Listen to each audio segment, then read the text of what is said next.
नमस्कार, आप देख रहे हैं एसबीटी न्यूज। पेश है 22 अगस्त सोमवार सुबह 8:15 बजे राजस्थान की बड़ी खबरें।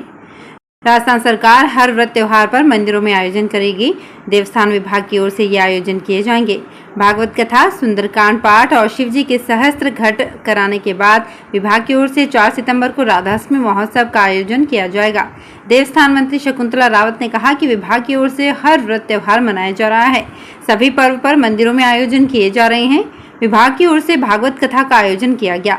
इसके बाद हनुमान जयंती पर सुंदरकांड पाठ करवाए गए।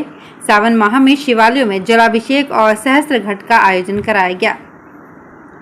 राजस्थान परिवहन विभाग की अनुमति के बाद सूचना प्रौद्योगिकी एवं संचार विभाग की ओर से एक अनूठी पहल शुरू की गई है। इसके अनुसार एक QR कोड को स्कैन करने के बाद चौपहिया वाहन के मालिक की जानकारी आसानी से उपलब्ध होगी और आपातकालीन परिस्थितियों में कॉल के जरिए चौपहिया वाहन मालिक से कांटेक्ट भी हो सकेगा। सूचना प्रौद्योगिकी एवं संचार विभाग का एक निजी कंपनी के साथ MOU हुआ है। MOU के बाद चौपहिया वाहनों के लिए एक QR कोड बनाया गया है।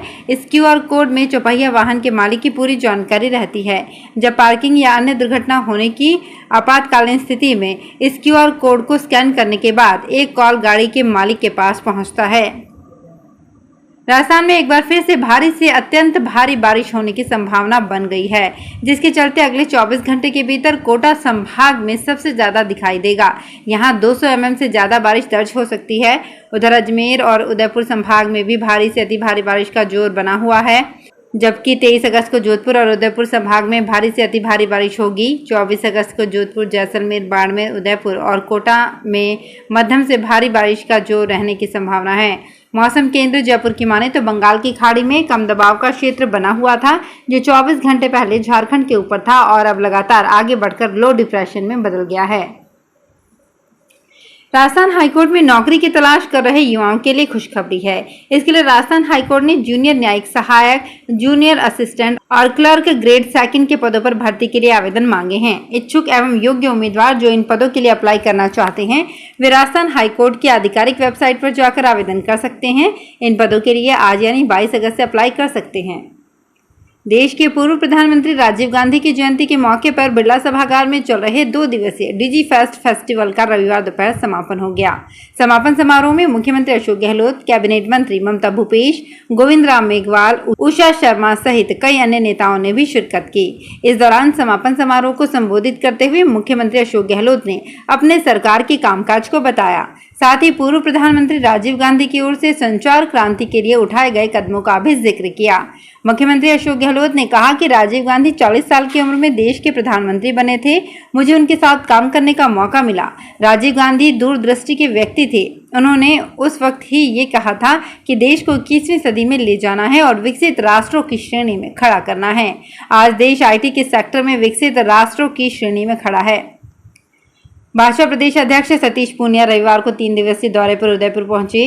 वे उदयपुर शहर में भाजपा महिला मोर्चा के प्रदेश प्रशिक्षण वर्ग के उद्घाटन सत्र में शामिल हुए। इस मौके पर पूनिया ने कहा कि प्रदेश में महिला उत्पीड़न की सर्वाधिक घटनाएं हुई है, इसलिए भाजपा महिला मोर्चा ने प्रशिक्षण वर्ग में संकल्प लिया है कि वर्ष 2023 में राज्य की सरकार को उखाड़ फेंकने में राजस्थान महिला मोर्चा की बड़ी भूमिका होगी। पूनिया आज 22 अगस्त को खेरवाड़ा विधानसभा क्षेत्र के सेमारी में सुबह 11 बजे किसान सम्मेलन को संबोधित करेंगे। आज के दिन दोपहर 2:15 बजे सलुम्बर में प्रधानमंत्री नरेंद्र मोदी पर लिखित पुस्तक पर प्रबुद्ध जनों के साथ संवाद करेंगे। पूनिया 23 अगस्त को उदयपुर में सुबह 10:30 बजे नगर निकाय प्रकोष्ठ की प्रदेश कार्यशाला को संबोधित करेंगे। इसके बाद 2 बजे चित्तौड़गढ़ में भाजपा महिला मोर्चा द्वारा आयोजित अमृत महोत्सव कार्यक्रम को संबोधित करेंगे। केंद्रीय सामाजिक न्याय राज्य मंत्री N रामदास अठवाले ने रविवार को सर्किट हाउस में अधिकारियों की बैठक ली। उन्होंने बैठक में जोधपुर जिले में चल रही सामाजिक योजनाओं की समीक्षा की। आपको बता दें कि वे एक दिन पहले जोधपुर आए थे और जालौर जाकर शिक्षक की पिटाई से दम तोड़ने वाले दलित छात्र के परिजनों से मुलाकात की थी। बैठक के बाद अठवाले जोधपुर से रवाना हो गए। बीकानेर शहर के परकोटे में देखभाल के अभाव में जर्जर हुए पुराने मकान गिर रहे हैं। पूर्व में बिन्नानी चौक और मोहता चौक के पास मकान गिरने के बाद अब चाय पट्टी एरिया में एक मकान गिर गया। गनीमत ये रही कि उस समय घर में कोई नहीं था, इसलिए जनहानि नहीं हुई। चाय पट्टी के पास आसानियों के चौक की गली में नंदलाल सिंह राजपूत का मकान लंबे समय से जर्जर अवस्था में था। इस मकान की गिरने की आशंका अरसे से बनी हुई थी। रविवार सुबह अचानक ये मकान गिर गया। आसपास के युवाओं ने मलबे में किसी के फंसने की आशंका में सार संभाल की, लेकिन कोई नहीं मिला।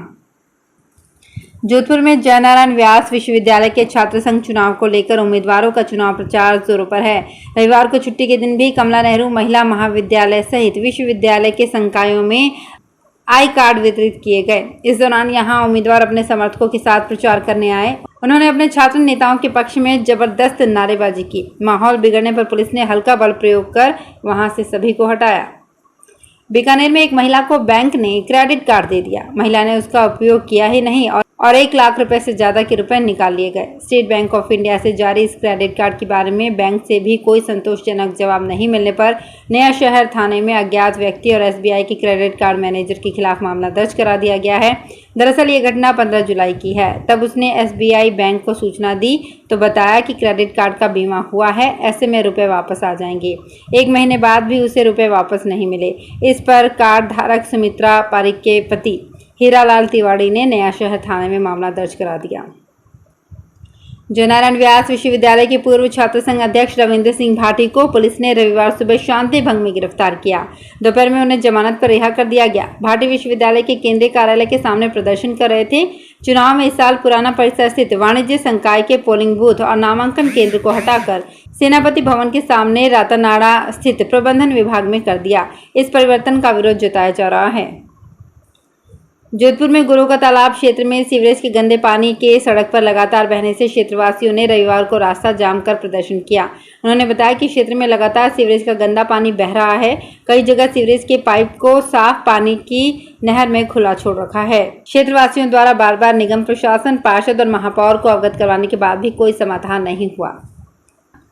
जोधपुर के बोरानाड़ा औद्योगिक क्षेत्र में सेज रोड पर रविवार को तेजाब से भरा एक टैंकर पलट गया। हादसे में टैंकर क्षतिग्रस्त हो गया और ढक्कन खुलने से आसपास तेजाब फैल गया। क्षेत्र में धुआं ही धुआं और दुर्गंध फैल गई। 3-4 दमकलों ने पानी डालकर तेजाब का असर खत्म किया। तत्पश्चात क्रेन की मदद से काफी मशक्कत करने के बाद टैंकर सीधा कराया जा सका। पुलिस का कहना है कि टैंकर में हल्की क्वालिटी का तेजाब भरा था।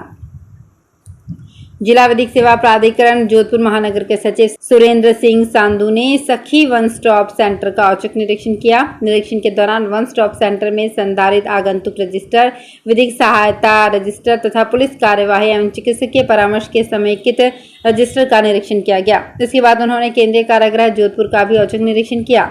इस दौरान उन्होंने कारागृह की साफ सफाई एवं समस्त व्यवस्थाओं की जाँच पड़ताल कर आवश्यक दिशा निर्देश दिए।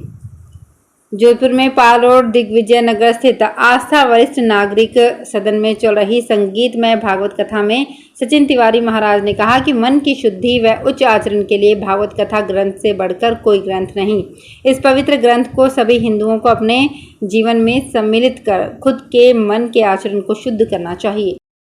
तो फिलहाल इस बुलेटिन में इतना ही। फिर हाजिर होंगे कुछ और बड़ी खबरों के साथ। अगर आप भी अपने आसपास की छोटी बड़ी और महत्वपूर्ण खबरों से अपडेट रहना चाहते हैं तो सब्सक्राइब कीजिए हमारे चैनल एसपीटी न्यूज को और प्रेस कीजिए बेल आइकन पर।